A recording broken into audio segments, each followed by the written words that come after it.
Welcome to the Daily Crew. This is episode number 8, and we are your source for unimportant information. I am Tyler, joined as normal by Ben and Amanda, where we discuss some random topics. Sometimes we just get them from the internet like Reddit. Sometimes we have guests. We have guests coming up.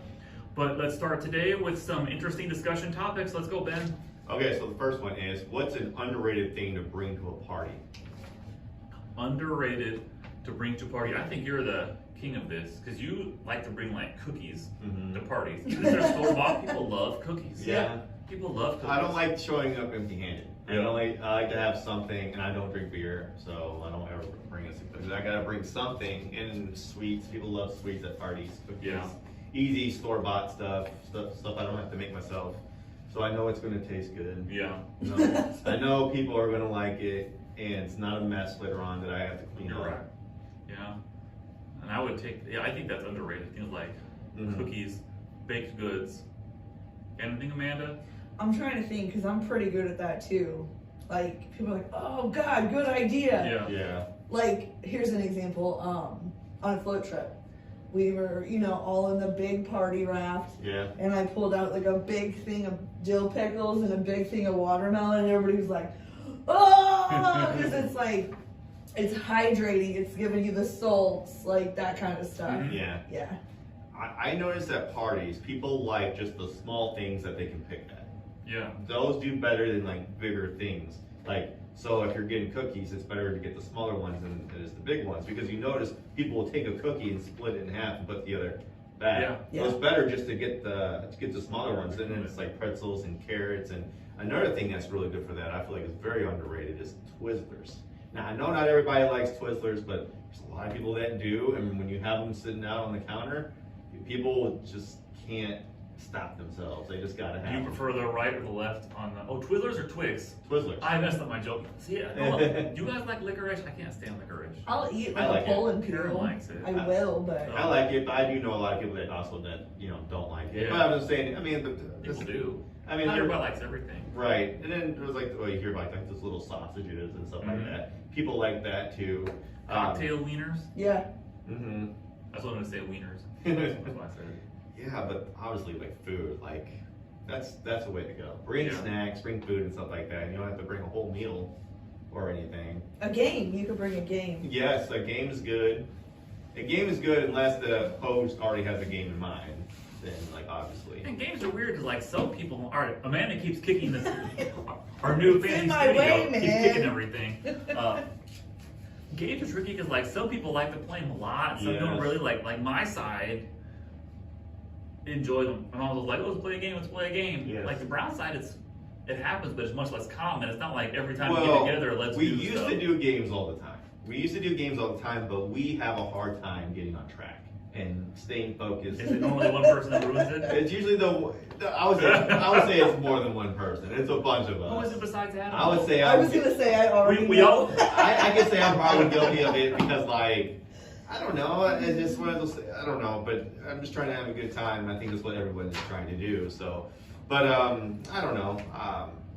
I think game is a good one. I would say like mostly food and stuff like that. I think maybe like a bottle opener, because sometimes you don't always know where. If you're a guest at the house, Yeah, that's true. That's You a don't thoughtful know one. where the bottle opener is, so like, I need a bottle opener, and then you can help somebody out, or someone can But it help. is kind of thoughtful because you always gotta like stop them. Oh, sorry, you're busy doing stuff. Like, where's your bottle opener? Yeah. You're right. That is more of like a thoughtful, Oh, like I make don't less care. work for us. Hey, where's your corkscrew? Well, I know. Honestly, I think that's how people get so good at opening bottles without a bottle opener. Because you always see people on TikTok that are just like right up on the counter. Now, I don't want anyone doing that to my kitchen counter, No, but no. I see people doing that though. Have any of you successfully done the beer cap opener like on a counter?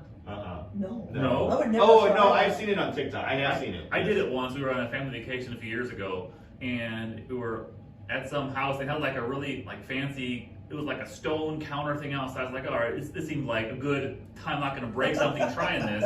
So I get it to the edge and I pop it, and it worked pretty much okay. And then the lid popped off, but it took a little bit of the glass with it. Yeah. So naturally, the top was a little bit sharp, as glass tends to be. So the safest route is to get that bottle to my wife and not tell her that the top was sharp. So she actually ended up cutting her lip a little bit. She's like, I think it's a little bit sharp. Like, yeah, I think I broke the top. Sorry, I didn't see it. And I actually did. The second time, though, it worked okay, and then it was fine. I had too much of an angle. Like, you have it right at the edge, straight down, so it kind of pops. If you're too much like this, you break the... And more vertical, less horizontal. You know, pop that thing right off. Or key. I've Yeah, used that's good. keys. I never used it. Yeah, I actually used to keep a bottle opener on my keychain. No, I mean like a key, Oh, an actual key. gotcha. Yeah. Okay, that makes sense. Speaking of glass shards, I knew a guy in college. We're still friends. His name is Aaron Crumley. We're still friends, but he's one of a big family, kind of like you. And his brother, we were hanging out with one time, and his brother was kind of like a bit of a crazy guy. Like, he was in the Marines, which is not bad to be a Marine, but you got a certain mindset, a little bit forward in a lot of ways to be that kind of guy and that kind of person. And he went into a long discussion on how to properly break a beer bottle on your head. Yeah. Like, you can't do it at the front because you'll break it. You'll like start shooting out blood, and you got to do it in the back of your head. Yeah. There's a lot more in there. And people make the rookie mistake of trying to pull away real quick. You really got to. No, the opposite. If you follow through, that's when you really cut yourself. Because then it's glass and going down. You got to pop it, take it off real fast. I've actually Such experience on breaking bottles on his head. Yes, I've actually witnessed this with some friends. They tried. Did they cut doing themselves it. They up? tried doing this. There's this person that was like, oh, there was one friend trying to explain to the other friend on how to do it, and he was giving him tips and stuff. He's like, you gotta more of a bounce it off more than a follow through, and I mean, there's a really thin line between the two. You know, there's not a big margin for error, and he busted his head open. For sure. I mean, like, I've seen people get their heads busted. Yeah. With bottles, but like not for fun or practicing. Yeah. That's so silly to me. Let me just break a bottle in my head because it's fun. Yeah. I don't know if you appreciate how a lot of guys think. Guys do stupid things often. It's like that. I don't know if it's like that testosterone. Like, let's just see who can break a bottle on their head. Yeah. It's like a thing that a bunch of like drunk 22-year-olds try to do. Yeah, especially like in your Makes sense. 20s and you're just bored and you're trying to come up with cool things. I don't know. It's just such a different time. Yeah. And it makes sense too, because as like men get older, they lose testosterone, and they're like, son, don't do that. You know what I mean? Like, yeah, because we probably tried it or seen this and see how it turns out. Yeah. But you know, I would say another underrated thing to bring to a party, and it's kind of like what you said with the game, but like something to do for like the kids. Like, say if it's an outdoor party or something like that. Like me, like I'll bring a football, or I'll bring like a wiffle ball bat and a ball and stuff like that, and get all the kids out to like play and stuff like that. That helps out a lot. At your dad's retirement party, I guess summer 2020, I think that was. I remember we brought a bouncy house. Yeah. We have one in the basement, which is not all the time. It takes up a lot of space. Yeah. But like that's a really nice thing that you can use it all the time, and it's super loud. Yeah. But it can buy some time with kids. Yeah, you get something to entertain the kids so the adults can enjoy themselves and talk to each other. Yeah. That is a good thing to bring. And it doesn't like about that is good, but like sometimes just like a football, bring a soccer ball, bring stuff if it's like outdoors or if you're gonna be in the backyard or something like that.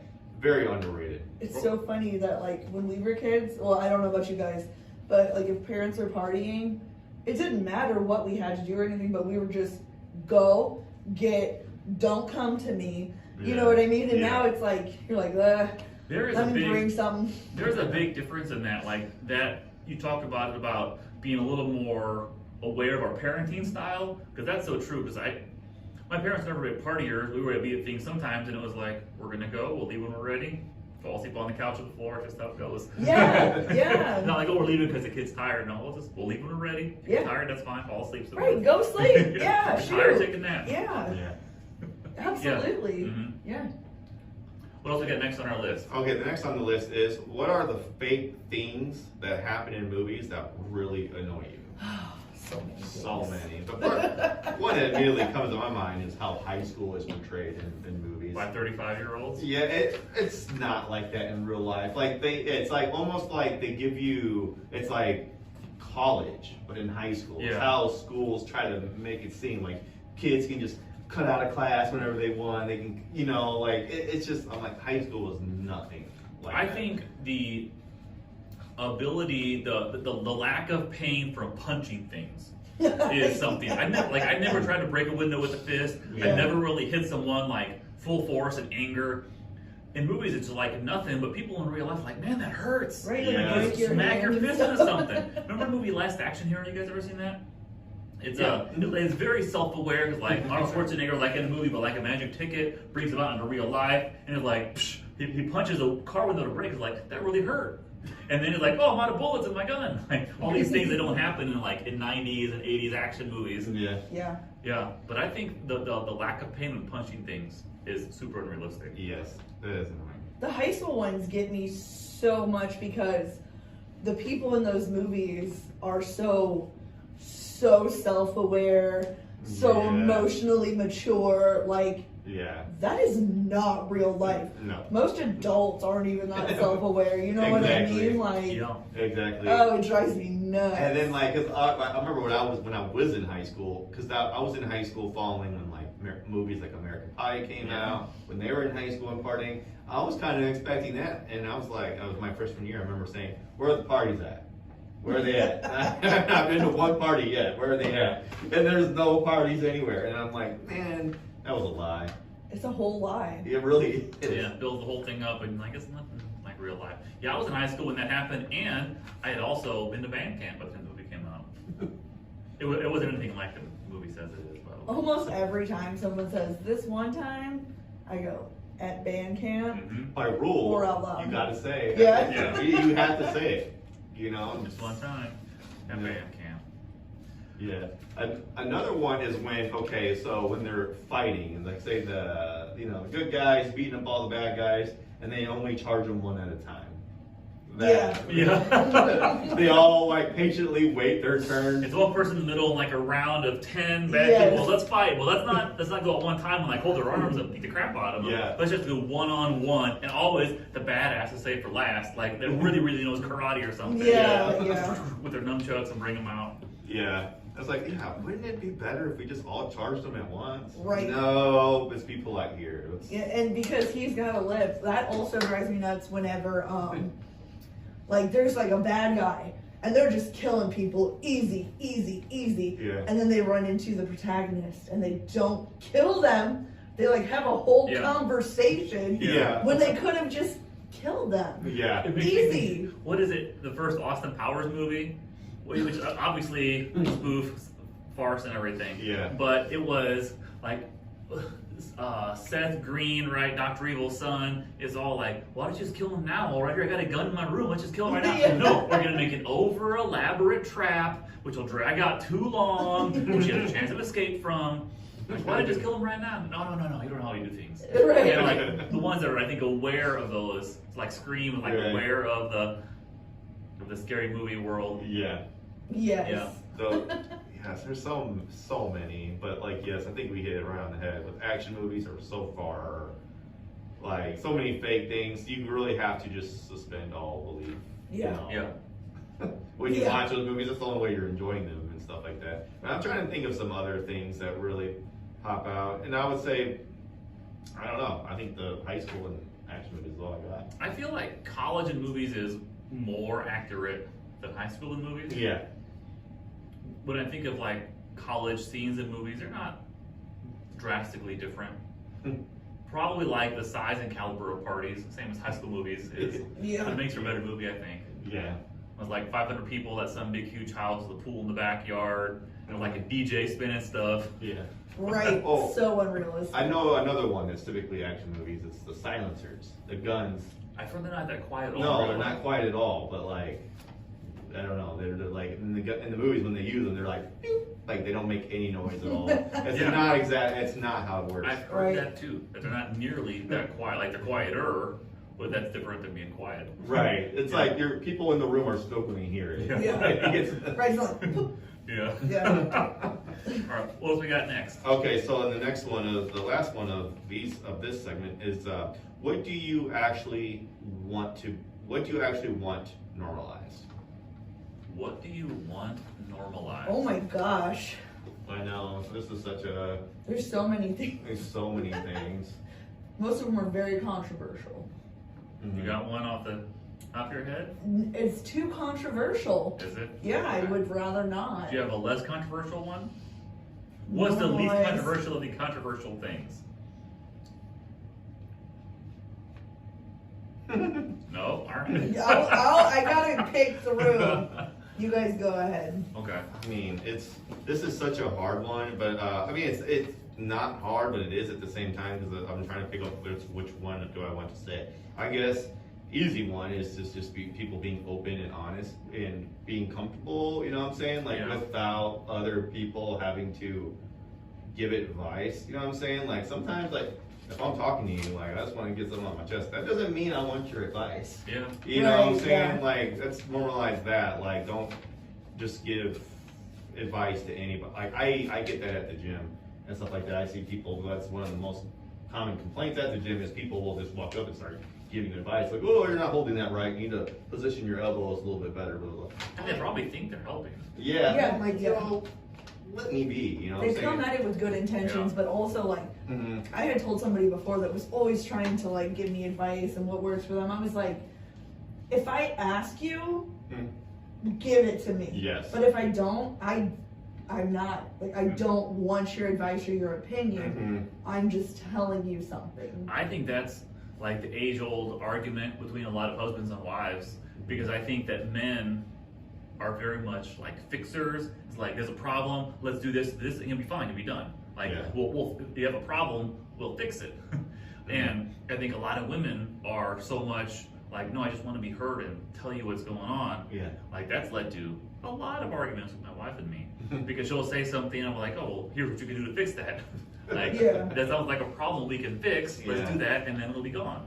Like, no, I wouldn't want you to fix things. I just wanted to tell you. Yeah. And that's taken years of practice for me to not just immediately assume that. I used to be like that. Like give my unwarranted bullcrap advice that was helpful or not. And it took me years to be like, they don't care. Like that is so self-centered. Like you're like, I can fix this. Like but because you risk the danger of coming off as like a know-it-all. Like you just know what's best for everybody and stuff like that. Yeah. And then that can be cool at sometimes, but sometimes you're just like, I don't know. Sometimes people are just not. People just want to be heard. They want to get it off their chest. Yeah. And then sometimes they know, if it's obvious, they know what they need to do, but it's not always that simple. It's not always that like I get it. Yes, like people. There's so many things like people that have weight problems. They understand the root of the problem. They are overeating, but why are they overeating? Is it stress, convenience? So many other factors. Trauma. To point out the obvious to them can be almost offensive because you're trying to make it. It almost seems like they're dumb, like you're talking down to them. Like yeah, I get it. I'm eating too much food. I'm fully aware. I'm fully aware. You don't need to highlight that part. I do eat too much food. Right, you're like, I know what I need to do. I think it's when it sounds like you're questioning someone's intelligence. That usually gets you into trouble. That's probably a lot of that probably is what makes everyone feel that way. Like on some level, like call me dumb. So and then a lot of times I do agree that sometimes it's not always just what you say; it's how you say it, how you come off. You know what I'm saying? Like, did you sound frustrated? Did you sound annoyed because I'm telling you something that I'm dealing with, and you just have to stop and listen to what I have to say? Like, is it really bothering you? Stuff like that. One thing I try to, it's fascinating when I look back, like at Karen and me, like the biggest fights we've had have always been mostly my fault, but with the purest, best of intentions. And the execution was where everything just crumbled apart. And I think it's so interesting because all of it was like, I thought I knew what to do because I thought it through like, oh, she'll want this or not want this, and I'll do this, it'll be great. And then I'm way wrong. I mean, a lot of times that is just a struggle. We don't always know how to react to things and stuff like that. Because I struggle with that when I'm trying to listen to someone and they're telling me something deep and personal. I'm like, I don't know how to react. I don't know what to say. I don't want to be like, okay, or be downplay what they're going through. It really is. I don't know what to say. Because I don't know what I would do if I was in your situation. But at the same time, like they're just telling me they don't really want anything from me in return. So it works out. But it can be awkward though. Because you don't know what to just say. don't do anything. Yeah, I mean. That's what, like, a lot of people are like, Yeah. I just want you to listen and Yeah. not say anything. Yeah. So, like, you don't have to be uncomfortable. I mean, you'll probably still be uncomfortable, Yeah. but, like, you don't have to, like, Yeah. try to Yeah. do anything. I think that's something we can all relate to because, For like, yeah, sure, even though yeah. we're not expected to say anything, we don't. They don't want us to say anything, but it's like our human nature to like be helpful, Yeah. say something, be there for a friend, because like they always say like, hey, I'm going to be here for you. What way do you want me to be here for you? And it turns out like they just want you to listen to them. But it's Yeah. not always that. You know what I'm saying? It's not always that easy. And that's not always true, too. Yeah. You know, Right. communication is key. Yeah. Yeah, it really is. Yep, I would agree. What other things do we want to be normalized? I mean, we just hit honesty and all that stuff, and not being overly helpful. That can sum up everything that I'm thinking is to be open and honest Yeah. without judgment. Yeah. Yeah, Like, that's it.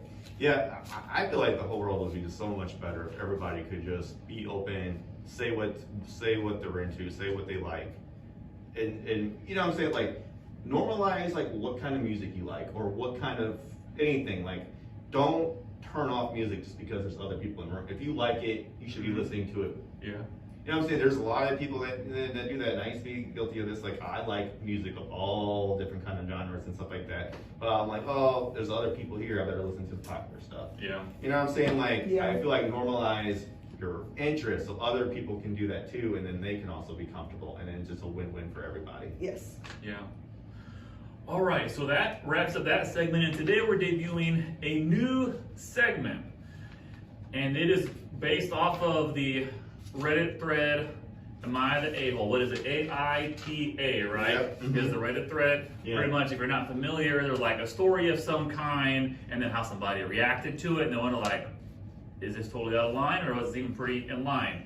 Yeah. And what is the story for today? Okay, so the headline is basically my asshole or my jerk for forcing my wife to change career, and it's a long story. So, Change your career? yeah, to Okay. change her career. So basically, okay, so they were married 2 years. She's been an RN, but she's away a lot at her job, and there's distance between the two, and I guess that caused a strain on the relationship.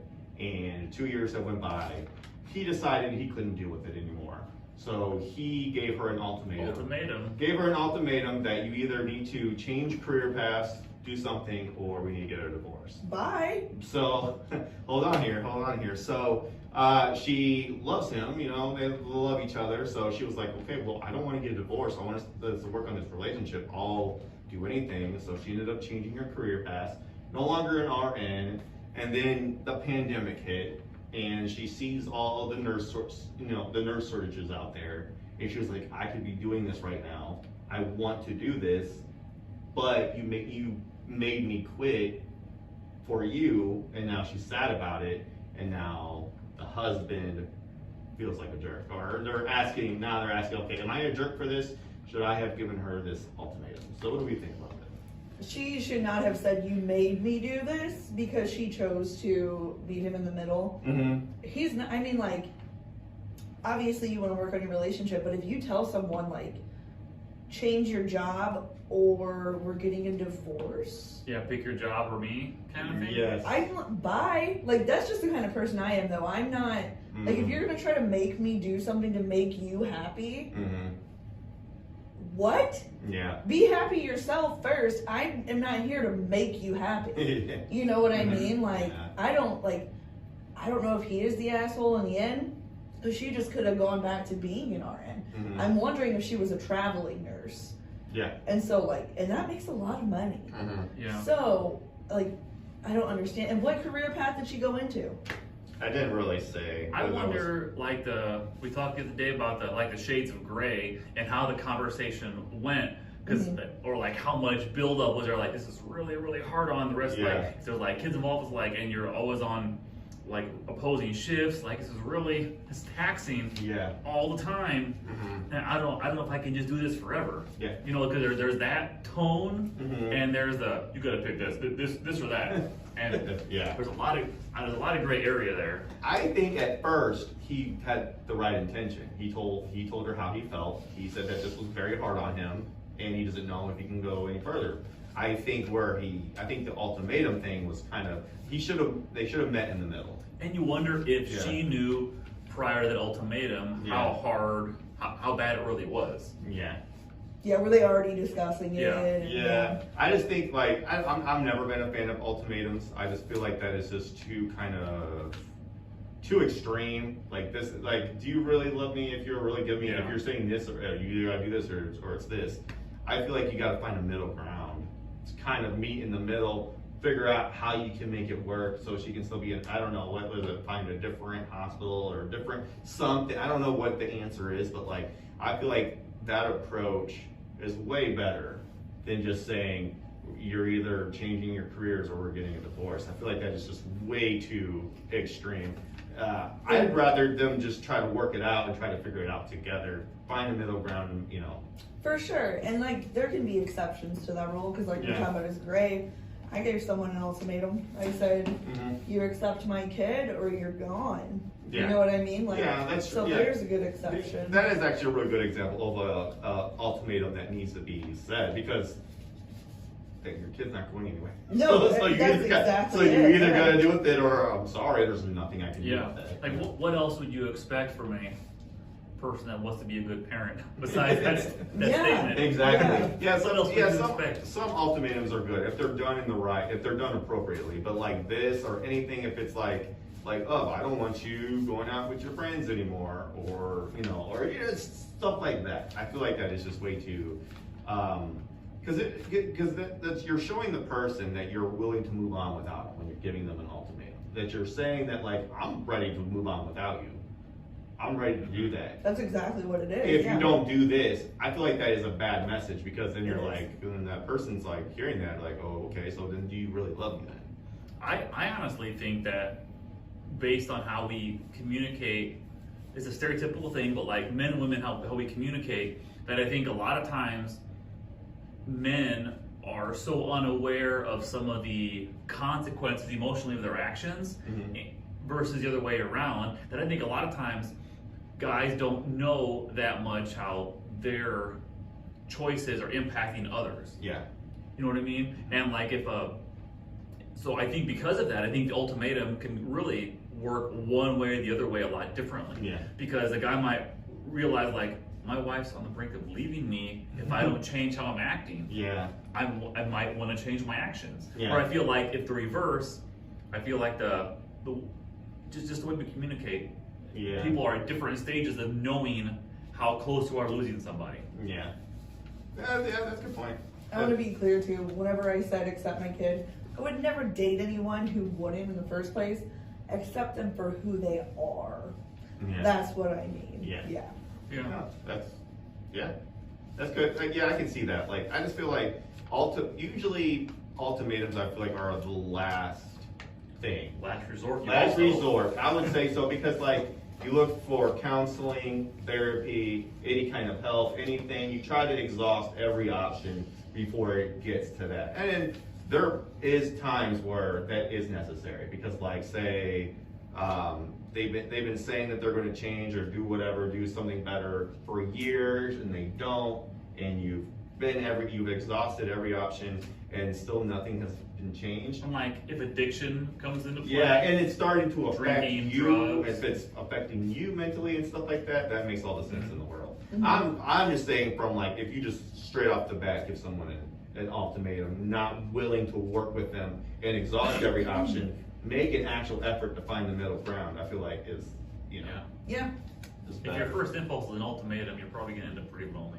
Yeah, and honestly, I'm hella lonely. I have never met anyone that has handled ultimatums. Most of the time when you give someone an ultimatum, they're like, bye, I'm already gone. So they typically don't work out in your favor when you do that. But you probably don't want to be with someone that doesn't want to be with you due to like, it's just what I have to do. Right? Yeah. What fun is that? You know, like, because this already go away, so I guess I'll change. Yeah. And I get it. Like, I would say distance in a relationship, time apart, can be very damaging for relationships. You know, it can be very hard, and I completely understand that and stuff. But just because, I feel like when you're married, your job is to be supportive. Be supportive, even if it's not going as well as you think it's going. For yourself, you still got to support your partner, and if their dream is to be an RN or be a nurse and stuff like that, you should still be supportive of that. Yeah. I think that's that might wrap it. Anybody got anything else Well, to is add? he the a-hole or not? Oh, that's a good question. I'm glad you said that. This is really hard. Given that we probably would imagine they've had this conversation before, I don't think he's the asshole. No. Because she can go back to work as an RN and he can either deal with it or do his ultimatum. You know what I mean? Like she's like, I want to help. Yeah. There's a nurse shortage. This is not right. I have my degree and certification. So Yeah. if she wants to, go on. And if he's like, well, I'm gonna go, like, she wants to help people. Yeah, like my wife is an RN. She has been for several years now. Yeah. And she's on day shift and stuff like that. She used to work night shift. That used to be very hard. But she worked. Now she's on day shift, and things are totally fine now. Things are totally great. And then, so I feel like maybe she can do that. Maybe if there's a nurse shortage, maybe she can find something to where she can still be pregnant. What is he? Is he home all day? He's got to be working too. So what is he doing while she's at work? Like, Well, we don't know if he works. yeah, we don't know the situation. But at the same time, We don't know them. we don't exactly. So she could find something in that field that I think that could accommodate everything. That's just my personal. Yeah. taste. Probably. So I feel like I don't want to call her an asshole though. I just No, feel like. him. Is he the asshole? Is he the asshole? I would say for the ultimatum, not willing to work it out. I mean, maybe they have, but based off of what I've read, I would say yeah, just because you went for the throw real quick. I would say, if I had to pick, not knowing the people, but I would say that he probably was the a-hole, because I don't want to be the person that stands between the person I care about being and achieving what they want to do and be. Yeah. I don't want that on my conscience, on my shoulders, like I'm holding somebody back. I should be lifting somebody up. Yeah. So I would probably say, not knowing the situation intimately, that he probably is an a-hole. Yeah, it's still two separate people that have separate lives. It doesn't have to be like, that's gross to me. Yeah. But anyway, yeah, if just based on the very specific information, okay. He's an asshole. Because I was thinking of they probably talked about it. Becoming an RN is not easy. No. They spend so much time in school, studying, homework and stuff. Crying, I mean, stressed out. It is a husband of somebody that is an RN. I know the grind that they went through. So to somebody, and they don't just accept anybody. It's so easy to fail out of nursing school. For sure. So to get that far and then just say, oh, you got to change something else now, or else. I'm like, Yeah, I watched Holly go through it. yeah. I'm watching my sister go through it. It is like grueling stress and information. Yeah. Yeah. So yeah, I would say that he's an asshole. All right, well that will wrap up, what is it, episode 8? Episode Eight. 8 of Yes. the Daily Crew. We have some guests coming up in the next couple of weeks, so that'll be more interesting. Got a new studio, hopefully the green screen stuff works right. Woo! The shades might not be the same, I think they are. But thank you for watching, for listening. More to come. But Bye!